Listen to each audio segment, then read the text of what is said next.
Do we want to bail on the recording of? Yeah, we can bail on the recording, man. It's not a huge thing. Like I said, up until maybe the last few episodes haven't really been trying for it if it's available, but I haven't had yet a Skype interview that was recorded, so it's not like my viewer base is really expecting. Yeah. It.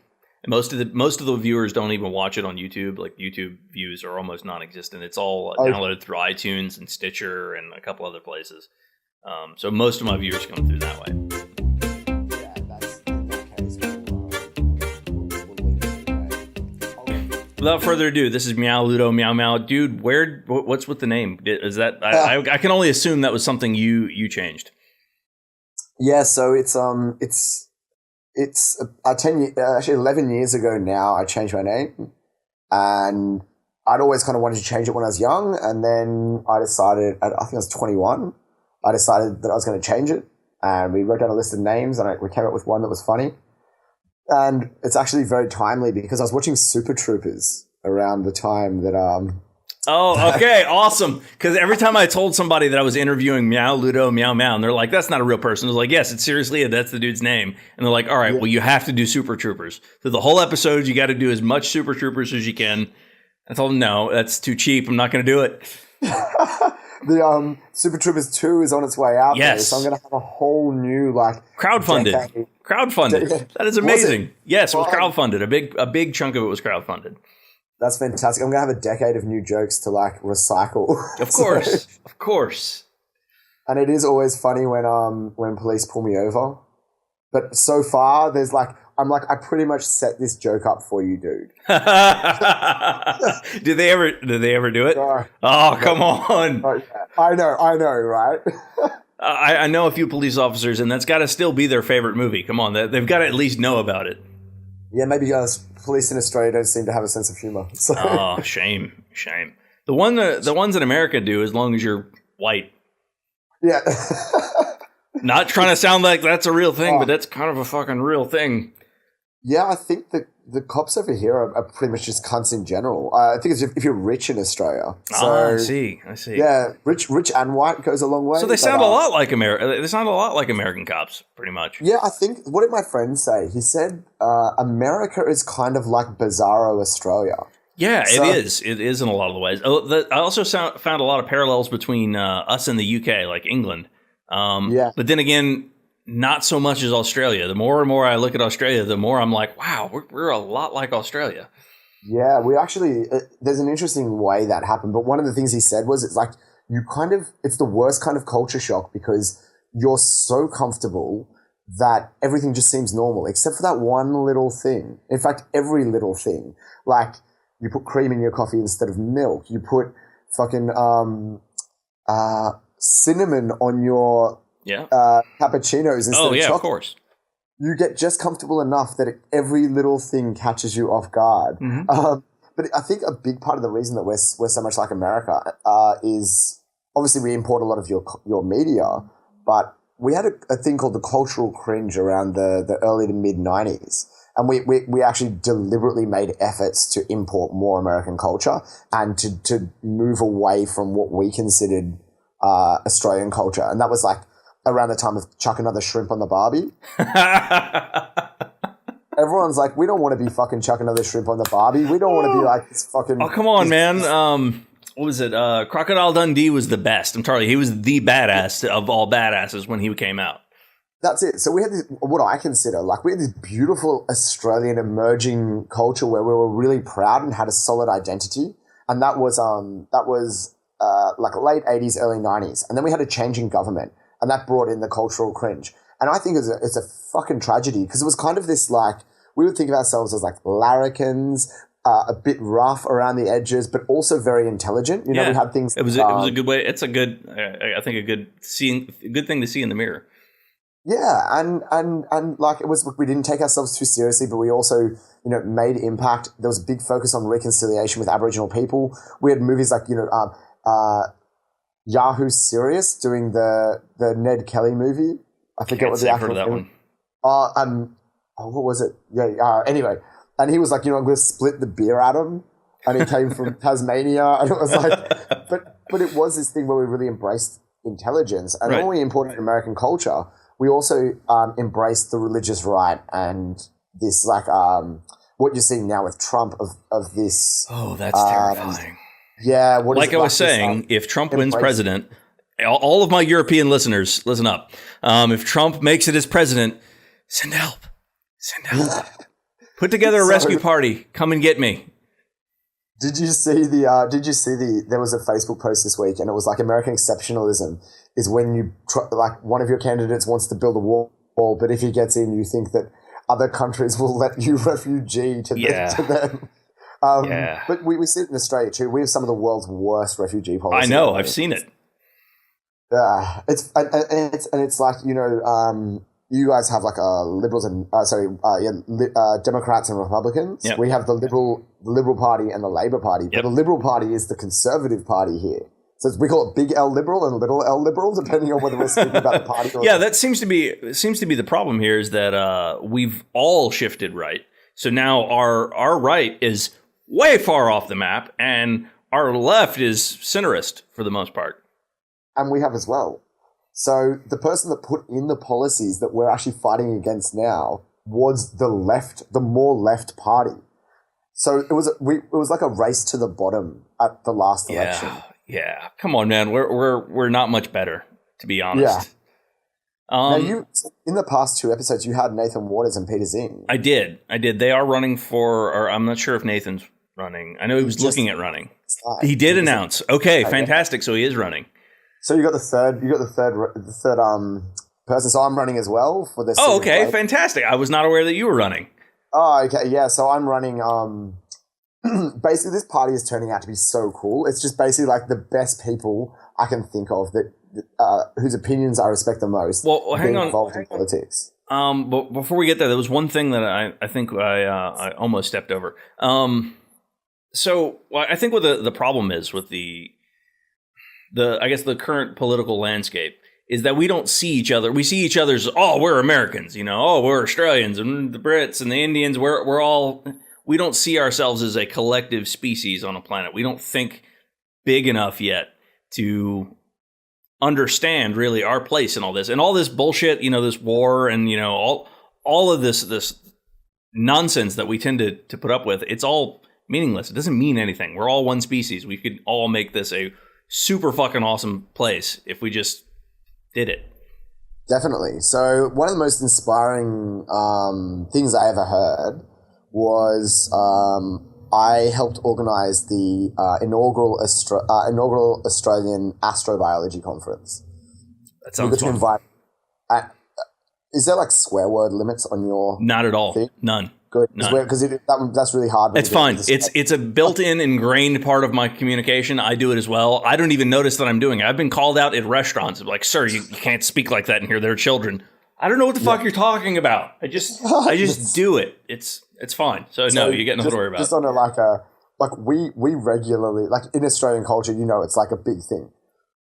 We swear all the fucking time. That's one thing I'm trying to get across to my kids is that there are certain words, they're just words. Words aren't going to hurt you. They're just words. But these words, if you use them around certain people, they will get a certain reaction out of them. That's something you need to be aware of.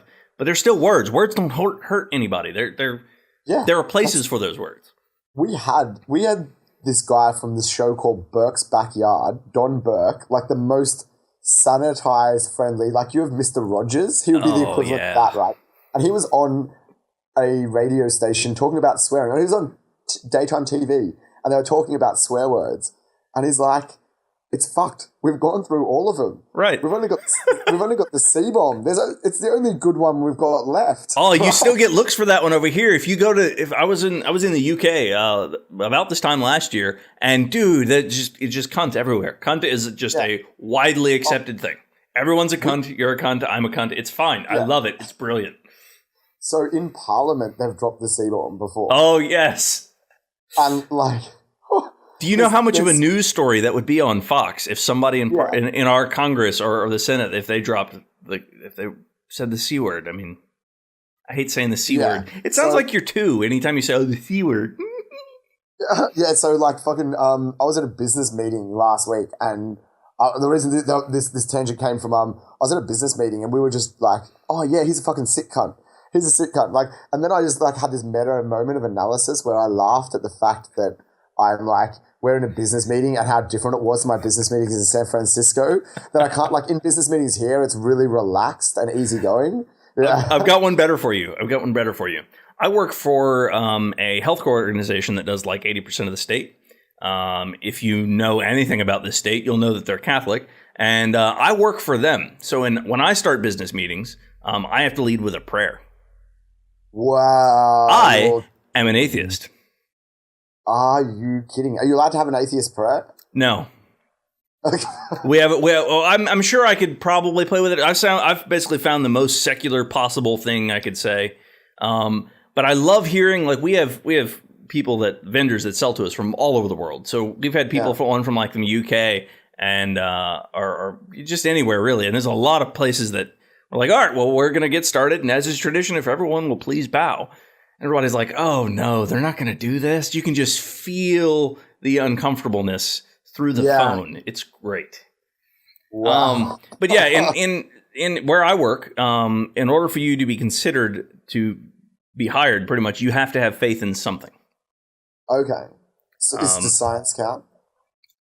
I'm hoping so, because that would be the category I fall under. My girlfriend just got out, just woke up, and she's just like, what? Oh yes. No. So my family, within my own family, we've had like my cousins as young as 13 have been kicked out of their home, like at 13 on the streets, simply because they're an atheist. That's not that they're gay. Like if they were gay, they would probably just been shot in the face. Like I've got a very, very, very backwater family, and most of the people around here tend to have that view. I feel like I'm floating in a sea of rednecks. It's interesting at times. Oh wow, yeah, that's pretty fucked. I'll just quickly while we've got a second. This is Nicola. This is my girlfriend. Hi. This is Miles. How are you? Looks like you just woke up as well. Yeah. My wife's in there watching Godzilla with her kids at the moment. Oh, awesome. Okay, so back to what I was saying before. You got is that Omane Pameo? Yes, it is. Yeah, where is it? I'm on the back of my neck. There you go. So. Yeah, and I've got a lotus. I've got tattoos all over. I have like Babylonian sea goat. It's actually really hard to show on Skype. It's upside down. It's a cave from Babylon. And like a little onk and yeah, I also have my compass, so I never get lost. Fucking sick. And it says in the banner, not all who wander are lost. Yeah, damn straight. Yeah. So fuck yeah. We're talking about how do you unify the whole human race? Yeah. So I was at this astrobiology conference, and I was lucky enough to meet the keynote speaker. So her name is Jill Tarter. Jill Tarter was best friends with Carl Sagan. Whoa. And was the director of SETI, the Search for Extraterrestrial. Yeah, I'm familiar with SETI. That's amazing.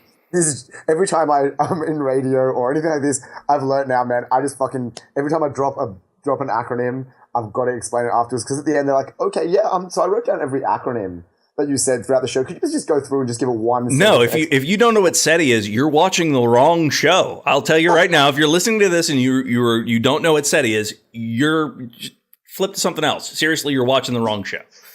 And if you decide to stay, go and do your research. Of course, if you're interested, go and look it up, because it's some great shit.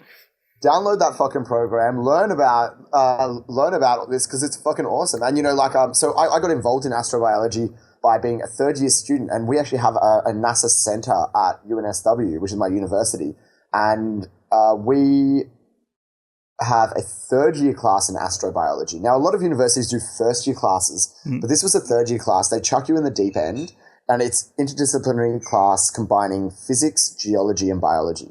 That sounds amazing. It is badass. And you learn from like first year to third year concepts in a really short space of time. You get to meet awesome people. I got to meet one of the heads of SETI Australia, and we were talking about beacons and how we're going to fucking find aliens. That is awesome. Oh, it's so good. Like, and literally at a university too. And it's like watching Star Trek, but you get marked on it at the end, and they're really fucking building this shit. They're talking about beacons that can emit in the microwave band, because in the microwave band of light, there's more data. You can punch more in there. No one's going to be communicating on radio. Yeah, What's pretty that? much. Oh yeah, and I met my girlfifriend in that class. Oh, so, yeah. That's always a plus. Yeah, so it's awesome. Anyway, so Jill Tarter was giving a presentation.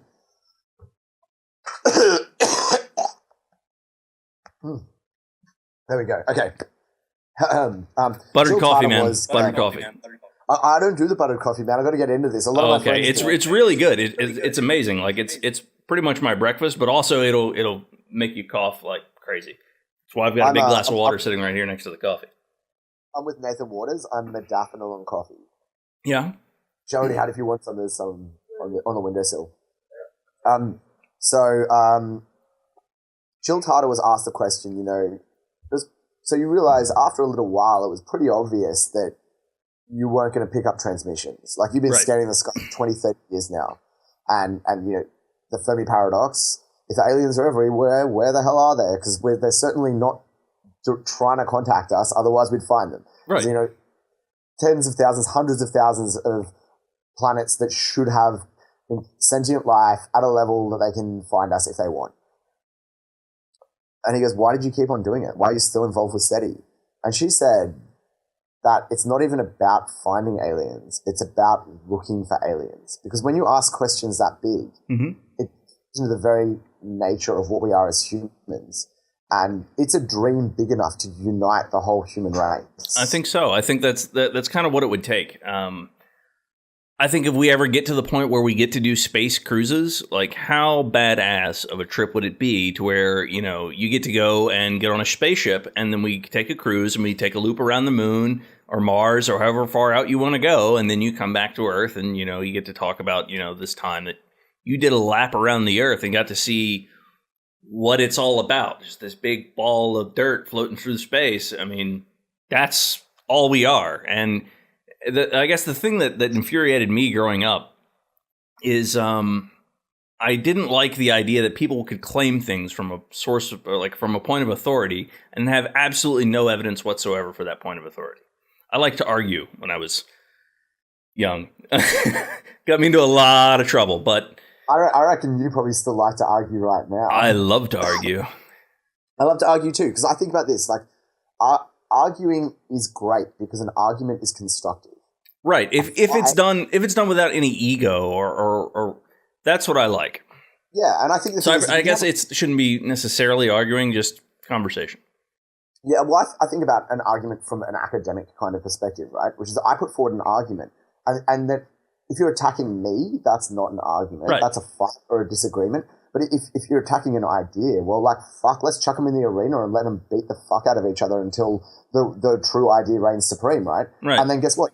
Round two, let's chuck it back in there with a new idea. Mm-hmm. And let's both understand all sides of the argument and become better because of it. And any decent argument will do that. And if one thing that I really got out of university was this ability to distance myself from an idea or an opinion and say, well, no, like this isn't personal. This is about an idea. It's about an argument. If you can find a logical fallacy in there, well, that's really good because now I'm not going to spout that shit to other people and look like an idiot. If we can, and realistically, if you're a scientist, you're always fucking wrong. Yeah. Like you were just getting closer and closer to the truth. So good. Let's battle that shit out. Right. That's kind of the point. You'll love this. So where it really started for me, my grandmother punished me for something. I have no idea what it was, but the punishment was to read the Bible from cover to cover. Up until this point, I am a dyed-in-the-wool, hardcore Southern Baptist boy. And, going through the Bible. Yeah. Nothing better than turning a person into an atheist, I gotta tell you. Nothing. Yeah. It was just nothing.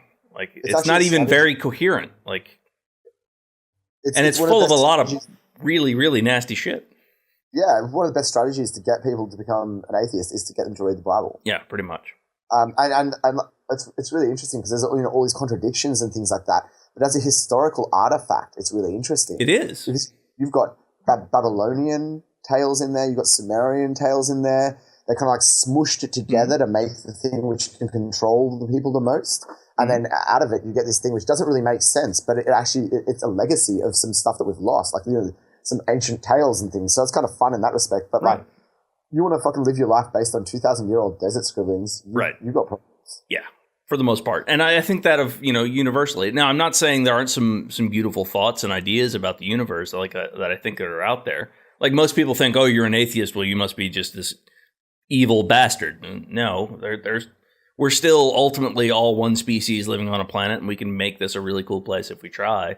There's still like a lot of good things and a lot of good thoughts. And ultimately, if you look at the reasons why we haven't moved in these directions, a lot of times it comes down to religion. It seems to get in our way. Definitely. And I think the thing is that, like, it's okay to think those things and have faith and believe in. Of course. But it's about when that starts controlling government policy. Yes. And making and forcing you to make ethical decisions based around this, it starts to become complicated, especially when we're talking about things like abortion and life, and you start thinking about human rights and stuff like this, and you can actually define morality using science as a beginning, and philosophy and logic. Yeah, and everybody says, well, if there is no God, what keeps us from killing each other? Well, that's simple. Yeah. I don't want to kill people. Yeah, I saw that fucking ideas say the darndest things. It's like if I didn't have the faith of God, I would have killed many, many times, and I find that more terrifying. Yeah, that's terrifying. That is a little scary. If the only thing holding you back from killing people is that there's this book that was written a really long time ago, and some dude gets up on a stage and tells you that it's true, that's scary. You need to go get some help. Yeah. It's absolutely terrifying. I do really like people that are willing to sit down and have a conversation with me, though. So I have a pastor, and like there's a pastor of a local church, and he actually sponsors Christians versus Atheists night. That's amazing. And he drops like $1,000 on the bar, and he goes, "Let's battle it out." Like, that's amazing. I'd love that. And the great thing is that it promotes understanding. Yeah. And I think that's one thing I think the Christians here seem to miss. Is that if you look at the message, what Christianity should really and truly be about, it's about taking care of people. In my opinion, I think that's the greatest story of Christianity. And so for you to kick people out of like soup kitchens or even homes just because they don't happen to believe in your religion, that's a very poor way of converting that person. If you want to convert them, show them the kindness and compassion that you're told to do in the book that you follow. That's right. I saw that. It was like a little meme online, and it has Jesus sitting down giving a sermon, and he's like, love thy neighbor, and the person's like, what about if they're gay? He's like, did I fucking stutter? I liked that. That was brilliant. It's just perfect. So that's one thing I think that's changing here, is that socially, I think we're more aware, and it's just hard to. I think the society at this point is moving faster as far as their evolution than the government is. The government's very slow and clunky and difficult to steer, but I think it'll get there. Now, this actually gets into a really interesting topic. So we have these big lumbering parties that kind of represent the will of the masses, and unfortunately, they don't represent, at least not here. Enough that because politics is complicated. You know, two-party systems. Yeah, but like they're sanitized enough that they're kind of both very similar to each other. Like even if they're both right, they're kind of not that. Oh, actually, Trump is pretty far from center. Yeah, but the person in charge is maybe okay. Let's get in some instances. Let's just say that like the best you can ever happen is 51% of the population is happy and 49% are unhappy, and even that 51 and 49, it doesn't actually align with their viewpoints. Right. What it does is it puts forward the least kind of controversial. So you don't even get real policy come through. You don't get a whole heap of changes because you've got this 51-49 thing. It gets blocked in Congress. Like that, you don't really have a system that's capable of change. It's kind of a true conservative kind of system because it's almost impossible to get legislation passed. Because if you do anything, you risk losing the next election.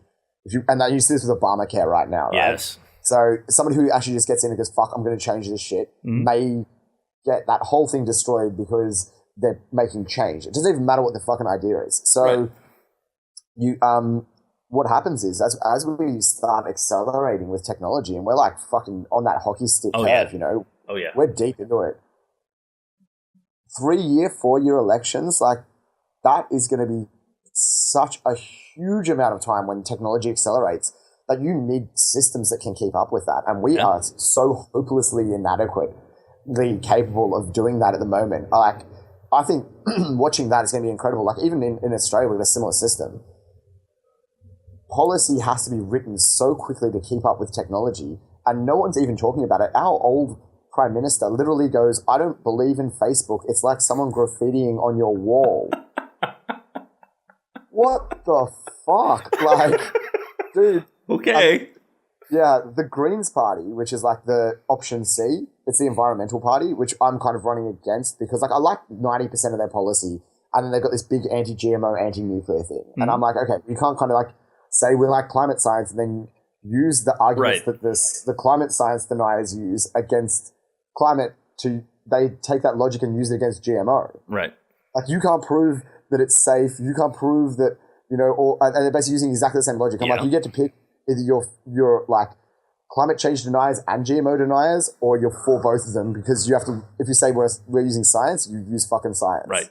Can't pick your fucking battles as it suits you. So option C is the Greens, and they're basically in power because of Facebook. And they do all these things which are kind of sneaky, but they're also good at the same time. Like, it'll have the minister for like technology and communications. Well, that's where I think Trump's genius comes in. I think his genius comes in because he knew how to manipulate the media. Yeah. I don't know necessarily that he's this, you know, bigoted shithead that he is painted himself out to be, which I think is kind of the same thing that Kim Jong-un is doing, which is painting himself in the media as an idiot when he's not an idiot. Technologically wise, they're pretty well. They know what they're doing. As far as their hackers know what they're doing usually. Yeah, Trump is a salesperson. Yeah, Trump is a salesperson. Exactly. He found a marketing scheme that worked. Yeah, so I don't think he's necessarily a dumb guy, but I still don't see him as a leader. No, but he's very good at selling a platform. Yes. His platform is basically racism, right? Yes. That's xenophobia and this like nationalism. Well, it's nationalism, I think, it's part of the problem. We don't need more nationalism. We need somebody that sees us more of it in a bigger picture. Yeah. And I think it's like, out of the options that you've got, like, not like Cruise is pretty much out of the game as far as I can see. Done. From an Australian perspective. And what's weird is that when I was in San Francisco, which was so this month is May. Nearly June. Mm-hmm. I was there in March, and my friends in Australia cared more about the election than most Americans I met. Yeah, and we knew more about the election too. So, like, really if you look at the way the parties are registered right now, with both the main parties, Democrats and Republicans, they only make up about 30% of the population. If you look at who's registered as a Democrat or Republican, so they make up a very small portion of the population. And even those people, when they do go to the polls, they don't. There's a good selection of those people that are registered that don't vote. So the amount of people in the United States that actually take part in the election, it's astonishing. So more people voted on what was it, American Idol? Oh, you're fucking kidding. Yeah, more people voted in American Idol than they did in the American election.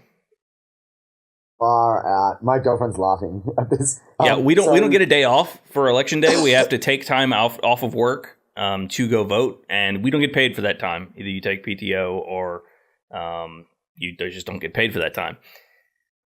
Because ultimately they want an uneducated populace that doesn't want to vote, right? Pretty much. Because they don't even have to try to have a totalitarianistic. Well, it's because we allow too much money in politics, and so now big business has gotten to the point where they're all right. So I don't necessarily accuse big business of this, you know, overarching evil conspiracy. They're not sitting at their desk, you know, cackling maniacally. That's just not how they work.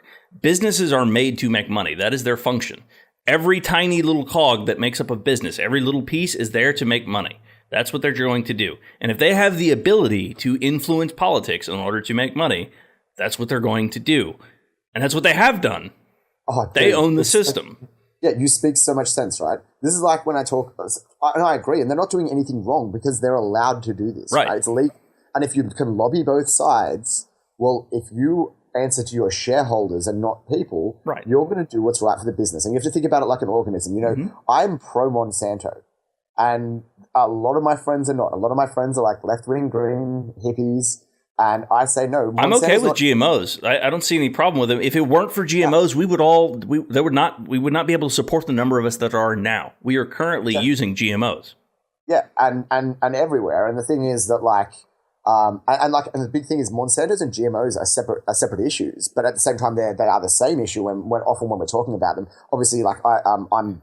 So you're talking about Monsanto patenting individual organisms? Is that what you're saying? We can go through the whole thing. Like, if you want to bash it out, like. I mean, but I think I'm probably on the same side of you. I think it would be an exercise in masturbation. No offense. That's right. None taken. It's like the thing is, Monsanto behaves like a multinational corporation. Mm-hmm. That's what they are. So yeah, people are like, it's inherently evil and they'll go through all the policy, and I'm like, well, no, it's kind of just behaving like you would expect it. Like, if you want to pick, they feed the world, man. They feed 1 billion people, they right? Do. And like, if you want to go after a company like fucking Nestle, literally kill babies. Yes. There are some bad companies out there. The ones buying up water rights are kind of shitty. The ones buying up water rights, those are some shitty companies. Yeah, Nestle, the CEO, they bought water rights. Yeah, access to water is not a human right, and it's like, okay, that's fucking an evil. Fuck you. Sorry, at least water. Okay, I can maybe understand your argument for food, which I would disagree with, but water definitely. Now, I've fucking met Monsanto scientists who are making salt and drought-resistant plants. Like, I have read about some projects happening in Africa where they are going in and fixing the cassava virus. They're engineering crops to be able to resist this, and they're not charging the people. They're going into Southeast Asia. They're making golden rice, which has vitamin A, which 30% of people in Southeast Asia have a vitamin A deficiency and go blind. Mm-hmm. And they're giving this to them for free. And then they also allow them to commercialize the crop and say, if you make more than $10,000, we'll start charging you. But that's how you fucking solve poverty and hunger. But you see, they're evil. Yeah, of course. I think the big thing as well is that, big companies have and also countries as well, have this history of going in and imposing colonialism on people and saying you have to be like us. Whereas if you give people the ability to pull themselves out, they'll get to keep their culture and thank you. And that's the way to really do it. Don't impose don't go in with guns. Don't go in with solutions. Give them the tools to dig themselves out. Did you see these? There's water machines. I forget what they're called. They're basically distillers, giant distillers. Yeah. The guy that made the Segway, his company makes them, and basically you can clean water, distill water for an entire village, and it runs on a super low amount of energy. It can be run from solar cells, and it just cleans water. That's awesome. It's brilliant, absolutely brilliant. Those are the kind of brilliant things we need in the world. We can take care of each other. It's fine, especially when we're looking around the corner at things that are coming around, like solar energy is going to be real big.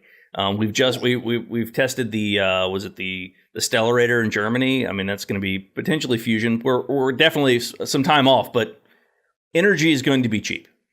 Energy is going to be very cheap, and once energy is very cheap, a lot of things are going to be very cheap, and labor is going to disappear. That's all going the ways of robotics and AI, or at least your labor is going to look a hell of a lot different. And ultimately, you still have to, as a society, we still have to take care of each other. And when the machines are doing it all, we don't have to. But there's kind of two outcomes, right? We could kill each other if you really want to go for that. Yeah, there's basically we look after each other, like a universal basic income or something like that, or we grab our fucking pitchforks and we march to the rich people's houses. We're actually probably going to see this very, very soon, right? Which is in Venezuela, which is falling apart as we speak. I knew they were in pretty bad shape, and this is a few years ago. A guy I used to work in the tech shop with, his family's from there. It's about I think 3 days without access to food, and people will murder the rich. Oh, of course. I think that's the thing I've been trying to explain to people, that they're like, oh, well, we can't do that. We can't just have all the rich people give it all away. It's like, well, if you don't, what do you think happens? If you stop feeding, there are rich people. Yeah. If you stop feeding people and stop allowing them access to things because it's all tied up in this weird idea we had about money, I mean, for the time it worked, but you've got to change that shit, because if you don't, you're going to have some problems. People want to feed their families. I mean, that's... And when you're looking at money, money's not worth anything if you can't buy anything with it. The only reason we have like money as a concept is it's trust. Right. It's like this piece of paper. I'm confident that I can exchange it with someone for an equal value to what I did to get it. Right, that's the idea. And if one person has all the money, they're not going to be able to do anything with it, because no one's going to want that piece of trust. Right. Well, that was another thing I was trying to explain to people, is that you don't... So if you don't have any money at the bottom part of your pyramid, if it all is just siphoned up to the very top of this population, how do you think those people are making money? They make money by spending money at their companies that they own, right? That's how they make money. So wouldn't it incentivize those people that are higher up and make a lot more money to put more of that into the hands of the people? And the thing is that by doing that, they give the people bigger spending power. Right. And by the time it trickles back up to the top, because that's how it actually works, you end up having that money worth more because you have a stronger economy. It actually benefits everyone. It does. And it's like, I haven't done economics. But if you look at the places that do this, you don't have to necessarily do economics or try and figure all this stuff out. Look at the places that do things well. There are lots of countries that punished. There are lots of countries that punished their financial overseers for the crash in 2008. We didn't, oddly enough. We put them in charge. Yeah. And the thing is, you don't have to be an economist to understand logic and to understand evidence. I'm a scientist. I fucking love science. I do too. Not that shitty Facebook group. Yeah, no, not that shitty Facebook group. I actually joined the I fucking hate science Facebook group. It's great. The thing is, though, that one of my favorite books I've ever read is called Guns, Germs, and Steel. Yeah. I think I have that on my bookshelf somewhere. Have you read it? I don't think so. I think I bought it because I heard it was really, really good. And it's great. I got a pile of books this high to read. So get into this one. One of the greatest things about it is, if he'd called it what it should have been called, it wouldn't have sold a copy, which is called A Brief History of Farming. But it's basically human history since we've been living in cities. Okay. And also just before that. And what caused that transition? And it's really interesting because I've found out I was probably a lot more racist than I would have liked to have believed, because he starts talking about, why did white people colonize the world? And I had probably a lot of preconceptions that I kind of thought, especially in Australia, we have the longest continuous civilization of people that weren't Europeans. We had Aboriginal people in Australia, the Indigenous people. And I was like, maybe they just kind of didn't get their act together. Right. And that it wasn't really their fault. They just kind of didn't really have any want or desire to. Mm-hmm. But in this book, you start to pull apart the reasons that maybe they couldn't have even if they wanted to, and that maybe the plants were actually more responsible in domesticating us than we were in domesticating the plants. Yes. So there's a lot of really interesting stuff like that. You ever heard of the stoned ape theory? Yeah, man. Dude, Terence McKenna. Oh, yeah. I love me some Terence. Terence is always good for a listen. And also, I do a lot of mycology. So anything that's kind of involved in genetics, evolution, and mycology combined, no matter how romantic it is, I'm gonna be very interested in these theories. I know. So, all right. So the thing that kicked off a lot with me is I used to be a very scared and anxious person. I used to be depressed, or I'd go through bouts of depression about every 2 weeks, and it'd just be fucking miserable. And then I took a massive dose of psilocybin mushrooms and got to basically walk through different realities and experience an ego death and all that kind of good stuff. And I've had almost no anxiety. Depression's completely gone since all of that. And ultimately what it showed me, which sounds corny as hell. I agree, but you having not experienced it, I don't think most people would understand. But it showed you that the universe loves you. Everything's going to be cool. You just sort of steer this thing in the direction you want it to go, and that's the only thing you can do. No one really knows anything. We're all just sort of part of this wave, and we've just got to sort of try and make the wave go a direction that is good for us. Yeah, so I got really heavily into psychedelics for a long time. Mm-hmm. Like heavy. Like I was taking acid. See, that's the problem here is you can't get acid anymore. I used to be able to get it when I was a teenager, but you can't get it here anymore.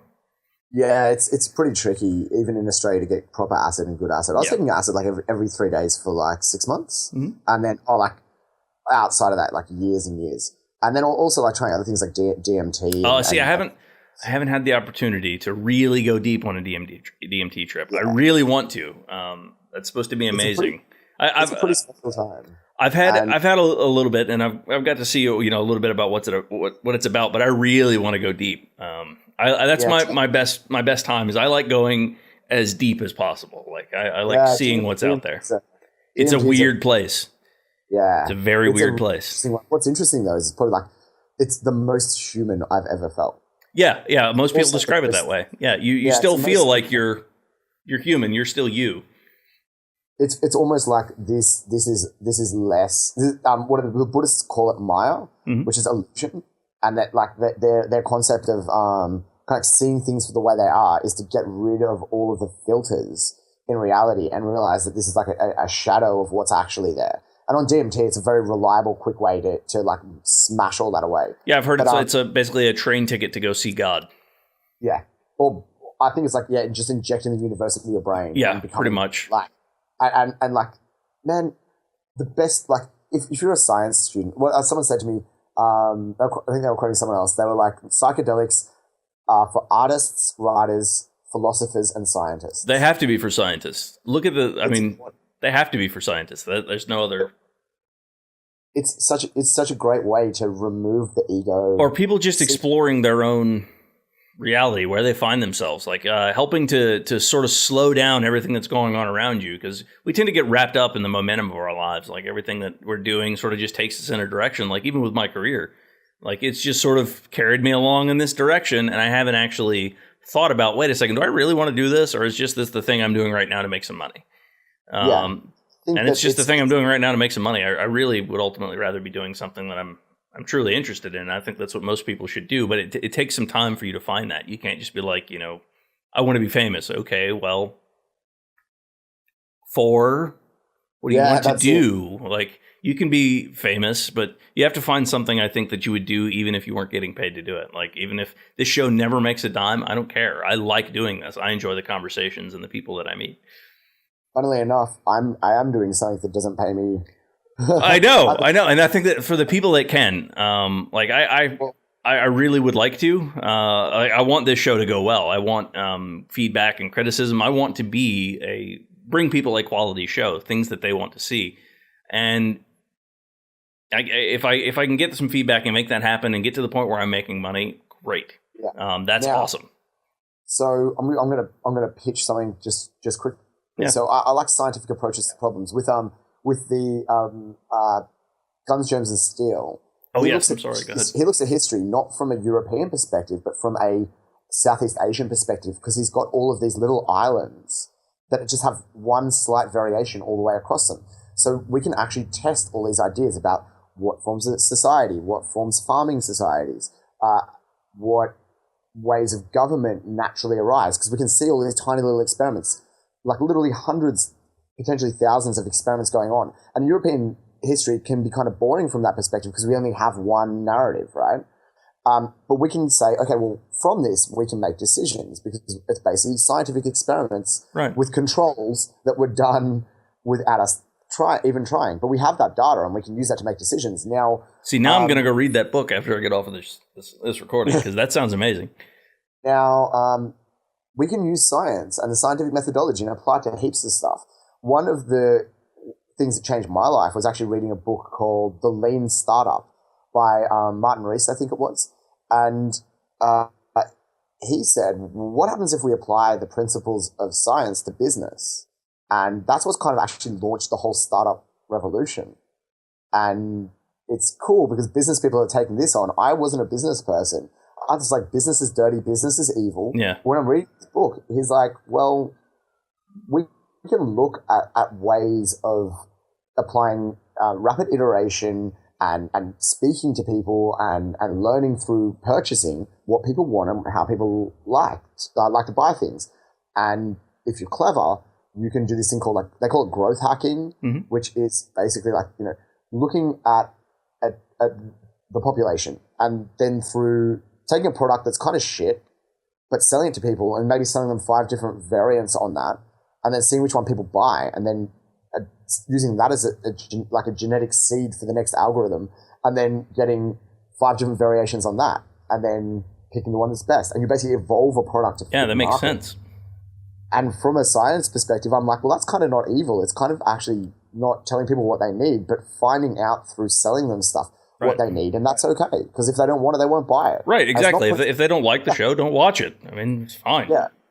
It's exactly. It's not like getting the product that you think they want or that you think is best and then using aggressive marketing to solve it. It's by actually engaging with the consumer. And I love this, right? Exactly. So that's one thing I always say. Look, if you don't like the show, I want you to tell me why you don't like the show. Exactly right. And maybe the show's not for you. That's fine. But maybe there's something that I can do that can make the show better. The hardest part on that, just this very meta thing, I'm guessing you'll probably get this a little bit out. So the meta thing is them working out how to commercialize it. And that's a hard thing. But I would recommend you can download the Lean Startup for free. Someone's put it up on their FTP server. If you go through it, it actually shows you how to commercialize it out of any market, which is about finding where value is. Like who gets the most value out of this? Because if they get enough, they will buy it. Right. That's just, but it's fucking tricky. Like especially applying. There's heaps of different. Well, I've looked at several different methods for making a show successful, and I've got no problem telling people that. A lot of people are like, "Oh, I don't want people to find out. This is all just me." No. It's important to learn from the experiences of others. Like that's a good thing to do. But no, I've looked at several different methods. I don't think anyone at home is sitting there going, "Oh, Miles is making a podcast. He must be really fucking loaded," right? No, because I'm not. Yeah. I'm really not. I'm making a podcast because it's interesting to me and it's something I can get behind. If it's not something that you can get behind, really, you're wasting your time. You're not going to give it your all. You're not going to make it something amazing. And this is something I truly want to do, and I truly want to be good at it. There is, if there is value though, there is a way to convince people to do it. And I think that things like media are slowly starting to find their way now. And this is not a problem that's just that you're facing. Big newspapers like New York Times and stuff are struggling because the way that internet has changed media means that they're not making the same money they used to. No one's buying a newspaper for $1.50 every day. My girlfriend just said it's $4.50 for a newspaper now. That shows you how long it's been since I've never bought a newspaper. There are people who I've got the internet. That's right. And then now they're starting to put newspapers behind paywalls, right? Or social news, I think, is where it's at. Like sites like Reddit or Dig, or I'm not even sure if Dig's still around, but I Reddit. I can subscribe to the things that I'm interested in. And then through the social interaction of the site, like those things move to the higher end the stack. That's it. And Reddit found a way to commercialize it by giving gold. Like people actually give gold. Yeah. And that's an ingenious way of doing it. No one did it for ages, and then all of a sudden everyone started doing it, and now. Well, that's one thing I've always said is that any of my content, it's always going to be free. Like if you want my content, by all means go watch. But if you want to see more of my content, if you like the content to improve, throw a few bucks my way. That's a really good way of doing it. Yeah. And I think that there are new models emerging now for how to channel that. Microtransactions are something we've known for a very long time are going to probably dominate the future. Probably. In Rainbow's End by Werner Vinge, who's fucking incredible. If you haven't read his books, he's amazing. What I consider him probably the best transhumanist author. Okay. I'm sorry, his name one more time? Werner Vinge. It's actually pronounced Werner Vinge, but that sounds ridiculous, so everyone just calls him Werner Vinge. That's fine. Yeah. So in Rainbow's End, he had this scenario where you have kids with augmented reality contact lenses on, and every time they walk down a street, from the time they're able to wear these, like from the age of 6 years old, if they look at an advertising billboard, they have micro transactions going on where cents are just continually being added in their bank account. And then if they play with the little AR Pokemon that someone engineered, and they reach down and pat this little creature that only exists in their augmentations, it starts taking fractions of a cent off them. And they're doing transactions all the time. They're like completely in the economy. And and I think that this is a very realistic way for how things will go. Yeah, I that's one thing I am looking very, very much forward to is augmented reality. That's going to be amazing. That's going to be so much fun to play with. AR is going to be revolutionary on a way that most people don't even recognize yet. Probably not. And I speak to lots of futurists and lots of people like in deep tech. I should also go back and... I watch and read a lot of articles. I mean, a shit ton of stuff. Yeah. I have to keep as bleeding edge as I can. And now that's the only thing that keeps me alive, really. That's the only thing I have going for me. So I figured, why not start a show and sort of reach out to people? Let's build a community around it.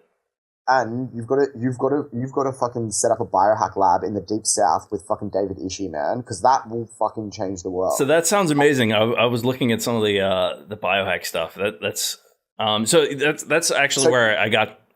Let's bring you into this equation here. Introduce us to biohacking, buddy. So you've been reading a bit about biohacking. I'm going to actually flip it back. So okay, well, it turns out I'm right down. I'm very much already a biohacker. I exercise. I monitor my sort of natural moods as they come and go, and I sort of work with those. I'm also take nootropics. I eat as healthy as I possibly can. Drink a lot of water. I try to optimize myself and be the best, I guess, version of me that I can be. So in a way, I'm already a bit of a biohacker, and I'm also interested in future technologies like wearable tech. I really wanted, before I got out of motorbikes. They're a little bit too dangerous for me now. But there's a helmet with a heads up display, and it's voice activated, and it's got a 180 degree rear arc camera. I mean, so you can see what's behind you. It's modifying yourself to make you better suited for your environment. And so for me, biohacking is modifying yourself to be better suited for your environment. So, yeah, good explanation, man. Now I think about biohacking as a really broad topic. Yeah, it's huge. So, I mean, that's, I guess, the best way I could describe it. You did very well. Like, the average person in the street, I couldn't even get that. Most people say, like, what even is hacking? And that's like, interesting to me because, like, fuck, hacking's been around for a long time and it's evolved as a concept. So in Australia, we actually have GovHack, where you hack the government. That sounds like fun. People who maybe haven't had much exposure to the maker or hacker scene would say, why would we get people to come in and voluntarily hack government data? That's because the term hack has actually changed. So hack is a way of thinking or approaching problems. Yep. That's often applying unusual and innovative solutions to a problem. So it's like thinking outside the box. It's by not allowing things to stop you. So one of the ways I think about it is that, like, if I'm a hacker, I approach a problem and then I say, okay, well, I can't do this. And most people might say, well, then it's impossible. A hacker looks for the back door. A hacker thinks about, how can I use my intelligence to creatively attack this problem in a way that no one would have thought possible, and therefore solve the problem. And that used to be to just to break down security. So it's like, I'm going to look at a government firewall, I'm going to try and get in however I can. Most of your big names in cybersecurity and in hackers, most of your big names are just bored teenagers, or at least they were at one point in time, and that's where it came from. At least that's how I got interested in it. Yeah, to the point that they went to jail and then they actually got brought out to build the systems, and then they're still hacking. Most of them also run very successful security firms. That's right. So hacking is actually a mentality, and it's not a criminal activity. And now we have things like GovHack, where they give you all these data sets which are generally not available to the public. So it might be transport data. And they said, okay, let's hack traffic lights. How can we make everyone get to work and get home more quickly? And the hackers start thinking about these weird things, which is like, how about we change the traffic lights on a Friday afternoon when everyone's knocking off early and change the patterns to better match the things there? Or, some completely fucking far left idea, which is, let's have a fractal algorithm on the traffic lights because we don't know why, but humans might behave in this pattern. And it's like, and that works. And everyone's lives become better from it. So go ahead. So I found, I was actually somewhat important in setting up the security system for the red light cameras here around in our city. So if you run a red light camera, it takes a snap of your license plate and all that kind of good stuff. Because when we first got the contract for them as a company, I was working for a company that owned their ISP, and I overheard them talking about these cameras and how they were set up. And it's very, very, or at least was, very easy to get into those cameras. And basically I showed them this and I was like, look, you can't do this. I said, any bored teenager is just going to wreck your system. Like, they're just going to turn everything off forever. And you'll have to keep turning it back on, and you'll never know why. You just fix it. And it's fun. It's fun to look at problems like that and solve them. I saw a lot of times technology advances faster than people think of the security holes, which is why there used to be a job for people like me, which is creative problem solvers, aka also a white hat hacker. I used to break into banks for a living. That was my job, thinking of creative ways of getting in, not just through technology, but also through dressing up like a telephone repairman or pest inspector and social engineering our way in. Definitely. And I saw the guy he had SQL injection over the front of his car. Yeah. So when it takes a photo, it should wipe all of his feeds. Yeah, I did see that. It was a drop table or something like that. He had put up there. Yeah. So let's go to biohacking. So biology, we have humans are biology. And then, biology is a study of anything living. So when I think about biohacking, I think it's actually all-encompassing. And it's kind of evolved and changed. Biohacking, as I think about it now, is composed of hacking microbes, making GMOs, hacking plants and animals to make GMOs. You have grinding, which is body modification through implantable technology. And then you have quantified self.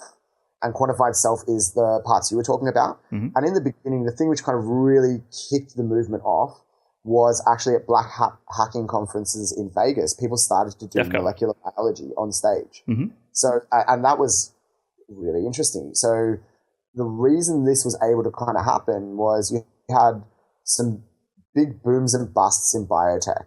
And around 2007 is kind of the newest incarnation of biohacking. And that was when people started to buy up equipment for 1,000th the price and do cancer research in their garage. Not as molecular biologists, but as IT professionals and lawyers. Mm-hmm. And the movement as a whole, I would say, has been happening for about the last 12,000 years. So there's a lot of anthropologists that think that biohacking may have actually created civilization. So, right. Well, that was the idea behind the psychedelics. We found them and they changed us into who we are. They have a message to tell us. They're crucial in our evolution. And there's actually a drug link here as well, which is that we think that we started farming grains not because we could eat them as bread, but because we could make beer from them. Yeah. And if we're anything like we are, I'd say that's like probably it. Well, that's a lot of the thing is, or what's the idea? I forget whose it is, but we're the sex organs of the machine world. Yeah.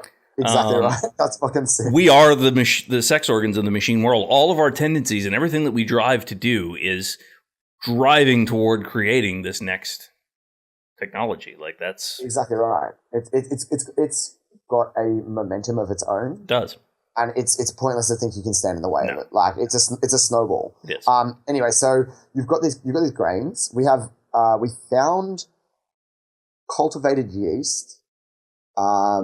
And grains from 11,500 years ago. So that's about the birth of civilization, give or take 500 years, maybe even a bit more. But we don't have a smoking gun. We don't have beer. Right.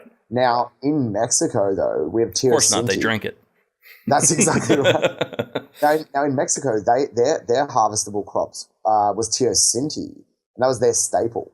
But in its undomesticated form, you can't make breads from it. But you can make alcohol. So as far as I'm concerned, that's like the smoking gun. Yeah. It says, well, these people definitely did it to make alcohol. Of course. So beer and alcohol production is the most basic form of biotech. But it's also not even us. Animals do it as well. There are certain trees when they fruit, they heat up in the sun, the sugars convert to alcohol, they fall down as rotting fruit, and animals continue to come back to this tree to eat the fruit because they like the feeling.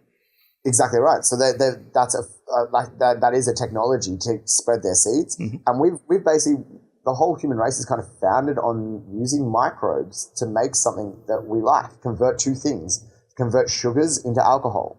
So we've been doing biotech forever. We've got breads, cheese, wine, beer. All these products are biotech, and so in some sense, we've always been doing biotech. So that's. But then we think about what tools do we use to do it, and how do we think about it? That changed during the 20th century. Now, in about 1970s, we had some artists. So we have Joe Davis start doing some like actual serious biohacking, and he's an artist from MIT. And he was looking at the molecular biology techniques that were being done at universities. We've just discovered DNA around this time. We started to do some really basic basic molecular biology on a level that will be recognizable now. We're not doing Mendel's peas where we're burying plants and then looking at what their offspring are. We're actually manipulating DNA. And so there's been biohackers since then. Well, yeah, we have super powerful tools like is it CRISPR? Is that how you pronounce it? CRISPR's a big one. That is a huge tool. That is a massive leap forward in biotech. And biohackers can use CRISPR. Yeah, that was one thing. If a high school student can use CRISPR, it's not. I actually know of a high school student that was using CRISPR. Oh, that's amazing! I do want to get my hands on that. I would like to try and play with that a little bit. That would be fun. I'll quickly finish off the history. So, 2007 was kind of the birth of biohacking. Then we have a whole heap of citizen science biohack labs spring up all around the country. And they're heavily focused on the molecular biology and GMO side of things. You do have the grinders and you have the quantified self people. And it's around that time as well, the quantified self movement was really coming out. And then a few quite intelligent individuals said, well, quantified self and bulletproof exec style approaching and personal biohacking and biohacking are the same kind of things. What we're looking at, they're not separate. They unsiloed the thought, and now you're getting conferences where you're looking at the full spectrum of hacking every aspect of biology, whether it's internal or external. And then with things like microbiome, looking at the bacteria inside your gut, these things are one and the same. They're literally hacking your microbiota is also hacking GMOs. You may are engineering things to go inside you, and you're also hacking yourself. So, well, yeah, your gut bacteria can influence your mood and the chemicals in your brain massively. When you're hungry, a lot of there are neurons in your stomach. You think with your stomach. It's a piece.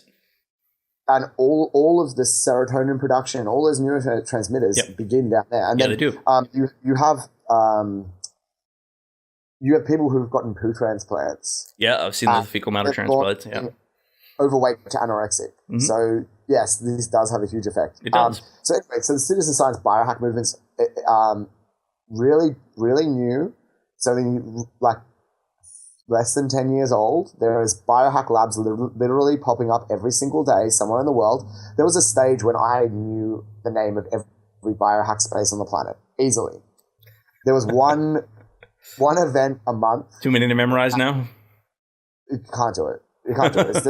I've tried to put a list together of all of them, and it's impossible. There are lists around, but there's I speak to a Thai hacker, and he's I walk down an alleyway in Bangkok, and then I walk up a flight of stairs, and there's people hacking. And then I go 2 doors down, there's people hacking, and they don't know about each other. So if they don't know about each other, we don't know about them. Right. So this shit's happening everywhere. And they're decked out. They're doing university level research. They're making products. And those products are all sorts of really fun and interesting things. Now, we'll go into CRISPR, because I know you're very excited. So CRISPR. So CRISPR is so. Explain to me what you know about CRISPR and why it's so powerful. All right. So in layman's terms, we can basically manipulate genes. We can cut out bits and pieces that we don't want. And CRISPR is so incredibly powerful. It can change individual, letter sequences in DNA, as you would think of it. It can change individual letters. So it's very, very accurate way of editing genes, basically. Exactly right. So I think that the big thing about CRISPR is the accuracy. So we've been able to manipulate DNA for a really long time, and we've been able to stick stuff into DNA. And sometimes in labs, but you can't really do it with humans, is we can knock genes out. But the reason you can't do it with humans is that it's kind of a brute force approach. Yeah. So we've had mice that we call knockout mice, where we've knocked genes out. And often when molecular biologists want to study a gene, the easiest way for them to study it is to knock it out and see what happens. Also in a fast breeding animal, typically. Exactly right. So we use model organisms for this. Mm-hmm. So often they'll have model organisms are actually kind of interesting. So we pick specific traits for them. And one of the things is, fast breeding. Mm-hmm. We're looking at easy to keep in a lab. Mm-hmm. We're also looking at not a lot of variation often in the species to begin with. Yeah. So we can start with a reasonably homogeneous population and we'll reduce the amount of variables. Then we also look for transparent animals. So we have xenopus is a frog that we use because it's kind of see-through. Yep. We have zebrafish because we can see their organs. So when we make these modifications, we don't always have to kill them. And also fluorescence. We do look for that for particular. Yeah, we engineer particular pieces in see-through animals to be fluorescent so we can see how we are modifying them. Which is fucking awesome. We have fluorescent cats, which is like my pet. Yes. To be a true mad scientist, I need a fluorescent You can buy, cat. I think there's a startup, not that, somewhere online I remember seeing, you can buy a fluorescent tree. Like it's a little small bonsai that glows. It's actually, so there's, this, I actually hung out with these dudes. So have you? Okay. Yeah, so. Tell them to come advertise on my show. That's fucking awesome. Yeah, if you want an interview, just let me know. In fact, definitely. Hold on, give me one sec. I think she's actually online. I'll see what she's up to. Maybe we can get it straight from the horse's mouth. Heck yeah, that would be amazing. One sec.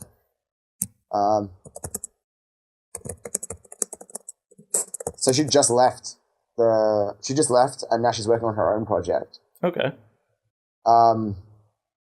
So while we're waiting, I'll just give you a quick rundown. So, there were a lot of fears surrounding this new gene editing technique because it is so simple to do.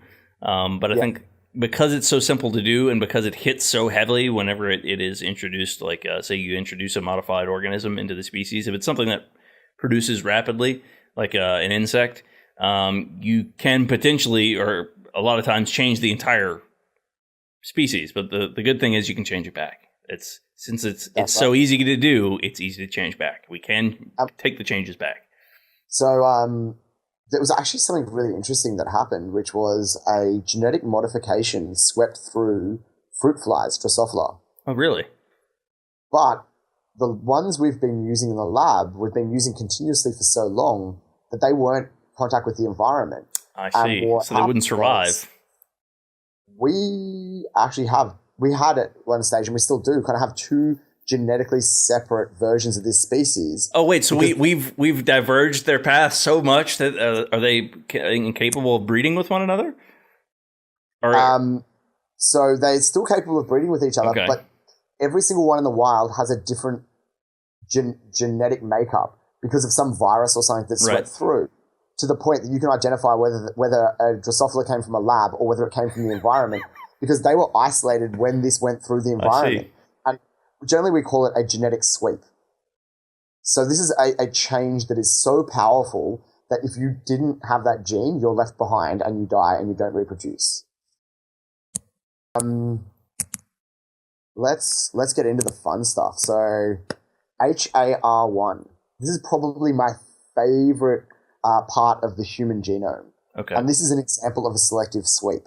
So we have genes and we have pseudogenes. So the human genome is 3 billion bases. We have 1.5% of that is what we call a coding gene, and about 1.5% of that is comprised of non-coding genes. So let's go first year biology. Let's go straight down to it. What the fuck is a gene? Isn't a gene a sequence of code in DNA, I guess, that gives an instruction to do something, have some sort of effect on the overall organism? That's probably the best explanation I've heard. So when I think about a gene as a geneticist, I generally think about a gene as something that codes for a protein. Okay. But it's not, because you have pseudogenes, which your explanation actually includes. So my first year genetics teacher says, I have less of an idea about what a gene is now than I did before I started genetics. It's sort of one of those quantum physics things where if you think you understand quantum physics, you don't understand quantum physics. So my friend's a quantum physicist, and he said, was it Richard Feynman? He's like, Richard Feynman said that? He's like, well, I fucking do, and I fucking do physics, quantum physics every fucking day. So the general populace might think that, but not me. Yeah. Well, all right. So that's where high level math lost me, is when it got into some of the theoretical areas. It was too much. I'm a smart monkey, but I'm not that smart of a monkey. Yeah. This dude is like front cover of the last issue of Nature. Oh, okay. Wow. All right. He like some issues of Nature, he'll have 2 articles and the front cover. So he fucking knows his shit. Yeah. So anyway, genes, genetics. Hold on. Genes and genetics. So you got genes and you got pseudogenes. And pseudogenes don't get turned into proteins. But generally, yeah, I think what you gave as an answer was spot on. So it's a piece of the genome that has some piece of information. But generally it's quite specific. So in 90% of cases, if you say a gene codes for a protein, when you're having an ordinary conversation, you're probably going to be pretty okay. You have pseudogenes, which don't code for proteins, but do all sorts of stuff like regulate the expression of proteins and stuff. And just super, super simple genetics lesson. We have the central dogma of genetics, which is that you have DNA that gets turned into RNA, and then RNA gets turned into proteins. And proteins are what make you up. They're your hair, they're your skin, they're your cells are comprised of proteins. The way that cells interact with the world is through chemicals and proteins, and those chemicals are made by proteins. So there's kind of this like progression of things going. The first time we ever found something that went the other way, instead of DNA, RNA, protein, was when we found HIV. And that is an RNA virus that has this thing called reverse transcriptase. I knew it was I knew a little bit about it, but I wasn't aware it followed that path reverse. That's the reason it's called a retrovirus is because it goes the other way. Yeah. So it was the first example we had. It's really difficult for us to work this out because it went against everything we knew. And it was that it turns RNA into DNA. It literally writes itself into DNA. That's would make sense. Okay. So I thought it just like had a bunch of duplicate copies of its own DNA, and it sort of went in there and just injected the cell full of its own DNA. It's like the Agent Smith of viruses. It goes and rewrites the immune system to be itself. It's really, really fucking cool, actually. When you take away what it does to people's lives and you think about it from a scientific perspective, it's really interesting. And it's also a great tool because it allows us, for the first time, to have the ability to rewrite DNA. Mm-hmm. And, now we've got CRISPR, and that's only, 25 years after we discovered the first thing that kind of did something like this. Mm-hmm. So we've actually used in the lab retroviruses to go through and rewrite DNA. It's actually something we use kind of in plants quite often. And viruses are great because they move genetic material around. Mm-hmm. So we found CRISPR inside some bacteria as a defense against viruses. So they recognize sequences of DNA, then they go and chop it up, and then the virus is useless. So it's something that I guess that the cell can already do. So it's a natural mechanism. In bacteria, but not in animals. So we said, oh, fuck it, like all DNA is the same. We can take this and we can use it as a molecular tool. So instead of, and when you kind of stop being scared about, working with viruses or working with viral proteins, and you take a scientific approach and say, okay, do I understand it enough that I can play with it? It's all about risk management, folks. Like exactly. I work in an industry that, deals with thousands upon thousands of people's private information. that most people would rather remain private. And it's all about risk control. I cannot tell you the percentage of my job that is just risk control. That's all it is. If you're working with a powerful tool, typically you can set up enough to reasonably make it safe. And we do radiation stuff like every single day in hospitals, in dentist surgeries, and we know the risks and we're able to mitigate them. So playing with microbes is no different. Playing with viruses is no different. We generally don't play with viruses in a biohack lab, but we do play with things like CRISPR, which have their origins as defenses against viruses. Hold on one sec. Are you off, Nick? Oh, okay. So we've got CRISPR. CRISPR allows us the difference. Okay, so we had a lot of technologies for gene editing before CRISPR, and if you speak to other biohackers, they'll be like, everyone's obsessed with CRISPR, and it's for good reason. But if you were the reason that it's so exciting is because of how easy and how accurate it was. So before CRISPR, we have zinc finger nucleases, we have talons, and these were targeted genome editing things that I was getting really excited about. And then CRISPR came along and basically said, well, instead of being a PhD candidate, you can be a 15-year-old and you can do this. And that was really exciting. As a biohacker, it's exciting as well. And I know for a fact that there's 15-year-olds in America doing CRISPR projects for high school science experiments where they're targeted. That's amazing. Genomes. Come on, man. Really? For my high school science project, and I got an honorable mention at state, but mine was on the behavior of sound waves. It wasn't all that great. Like now we're doing like serious gene editing. Come on, that's awesome. And we've got there's a growing movement called the Fusioneers, which are doing fusion in their basements. How? But they're using Farnsworth fuses. So Farnsworth fuses are really exciting because they don't produce more energy than they consume. So you can do fusion, you just can't work with hydrogen. I see. But you can fuse heavier atoms. You can fuse like iron and shit. Really?